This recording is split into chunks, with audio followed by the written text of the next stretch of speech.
Helping చేసుకుంటా పోతే ఆ వారసత్వం రాజకీయం అవుతుంది.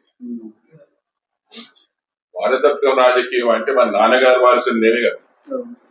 మా నాన్నగారు నాకు వారసత్వం ఇప్పించేది ఉంటే ఇంతకుముందు ఎక్స్ఎమ్మెల్యే ఎక్కడ ఉంటుండే. 99 లో నేనే ఎమ్మెల్యే అవుతుంది. మా కుటుంబము వారసత్వంలో నమ్మలేదు. ప్రజలకు సేవ ఏ రకంలో చేసినా అది చేసినాం. కానీ ఇప్పుడు నేను ఎమ్మెల్యే అయితే నా కొడుకు ఎమ్మెల్యే కావాలని కంపల్సరీ. ప్రజలు లేరా ఇంకా? ఇదేం ఆలోచన?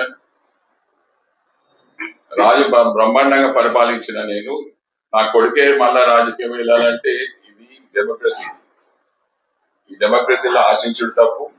నువ్వు పర్ఫార్మెన్స్ చేయి, ఖచ్చితంగా ప్రజలు యాక్సెప్ట్ చేస్తారు. నువ్వు పర్ఫార్మెన్స్ 0 ఉండి మళ్ళా నువ్వు ఇంకో 0 నుండి తీసుకొచ్చి పెడితే ఎట్లా యాక్సెప్ట్ చేస్తారు? ఎవరు కూడా యాక్సెప్ట్ చేయరు కదా. నీ క్వాలిఫికేషన్ ఏంది? As it is no failure. మళ్ళా నీ కొడుకుని తీసుకొచ్చి నువ్వు యాక్సెప్ట్ చేయాలంటే ఎవరు యాక్సెప్ట్ చేయాలి?